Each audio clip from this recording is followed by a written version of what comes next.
Hello, this is Hudayfa Smer from iCity. In today's video, I want to explain what is iCity and how to use it. So let's start. So what is iCity tool? iCity is a tool that we designed to be one of the best for visualizing and designing cities with high level of accuracy and fast performance. It caters to a wide range of users, including designers, artists, architects, urban planners, and game developers, and so on. By allowing them to focus on their designs, this tool makes it easy for them to build cities. To start working with ICity, you need to go to the In panel and click on its name, and then click Start. This might take a while because it will bring all the data into your scene to start editing your city. So at the beginning, when we zoom out, we will have this kind of basic geometry that we can edit.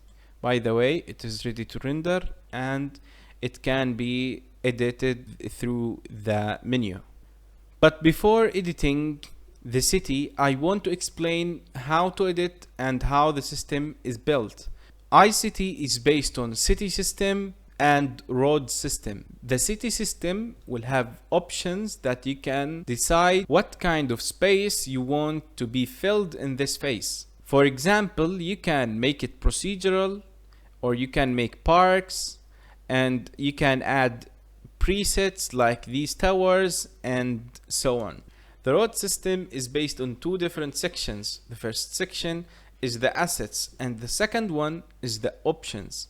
So you can add some assets like lights, trees, services, benches, bollard, and many other stuff to design your urban.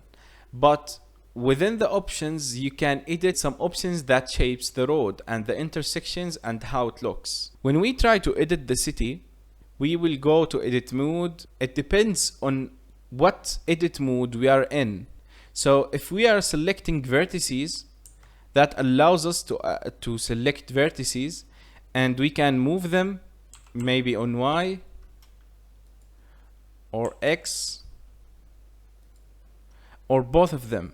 But to improve the speed of our workflow, we provided a proxy mode that can work faster and do less processes on your PC, and that will make the workflow faster. So let's turn on the proxy mode. The proxy mode will simply make everything lighter for you to work within the city and to edit it. So we prefer you to use proxy mode while you are editing your city. So now we can select the vertex, we can go to edge select mode and select the edges, and we can move them, we can extrude them, and so on. To see our city better, I want to turn off the scene world and turn on a night HDRI that is built in Blender, and I might decrease the strength. When we finish editing, we can get out of edit city mode and turn off the proxy mode to have our detailed model. And let's go to the city options to explain some of them. For example, in a night scene, you can turn on the building light, and we can increase the probability and decrease it depending on how many lighted rooms we want to have. In terms of optimization, you can turn off the procedural system alone, you can turn it back on, and you can turn off only props, which you can see on the faces of the buildings, which might improve the performance a bit. And we can turn off the ground props, and that might improve the performance also. If I don't want this look of the buildings that is generated on this area, I can simply turn on the proxy mode, go into edit city and select this face and edit its story count. For example, I can decrease it to make the story count lower, and I can offset the buildings if I want to. Maybe this result is better for me. I can rotate them if I want to, like this. I like this result, I think it's better. And now I can turn off the proxy mode to see what kind of result I do have. We can increase the story count a bit. Let's have it back on 0, and that's it. If I want to switch to park, for example, I have to make sure that I'm selecting the right face, and then select the park section, and then select the park that I want. For example, I'll pick this one and click assign. And now I can see that I'm having my park ready to go. I'll switch it back into procedural building by going to procedural and click the assign button. Now let's go to the road options. The road options are depending on edges and vertices. So if you want to edit segments, you have to select edges. For example, this one and this one, I want to select them, and I can increase the side count of these segments alone by clicking on set side count. And as you can see, now I have 2 lanes per segment in these segments alone. This also applies for many other things, like we can change the road lane width by clicking on this button and increase it, or decrease it if we want. We can do that also for the sidewalk width, but the intersection attributes will be stored on the vertices. So we have to go to vertex select mode and select that vertex that we want to edit. For example, this one, or let's say this one.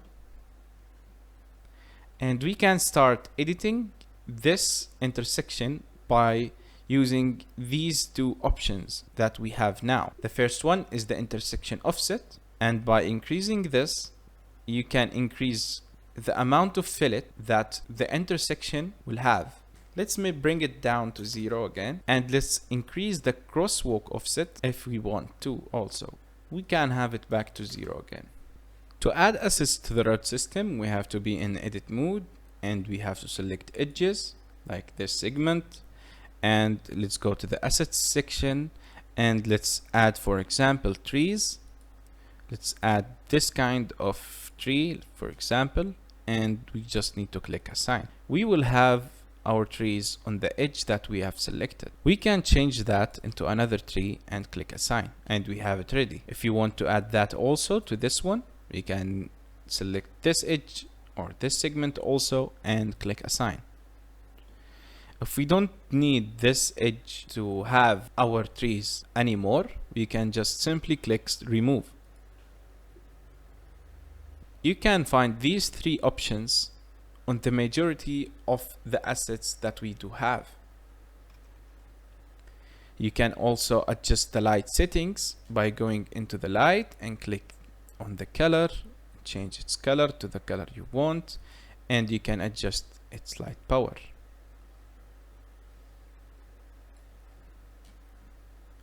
You can also add more assets to your scene by selecting the asset you want and click on assign, like bullets, or having different types of them, like this one also.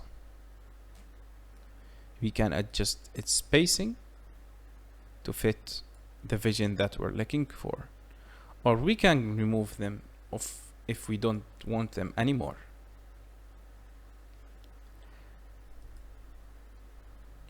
We can hide specific element by clicking on it and hide it from viewport, and it will be shown in the render.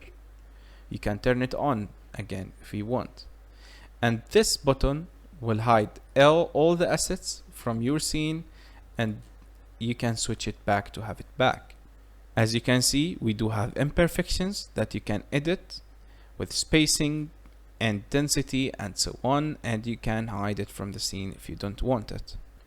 You can also adjust the road textures by going to the road texture settings and select the section that you want to edit. For me, I want to edit the road, and I can select any material that I want and click on assign. This will apply for the whole road. I can also select another material and click assign to have it on our scene. I can go to the curb section to edit the curbs and select the material that I want, and I can have it on the curb. And that applies for the sidewalk. If I want to change it to another material, I simply just click assign and I will have it. And that's it for our video today.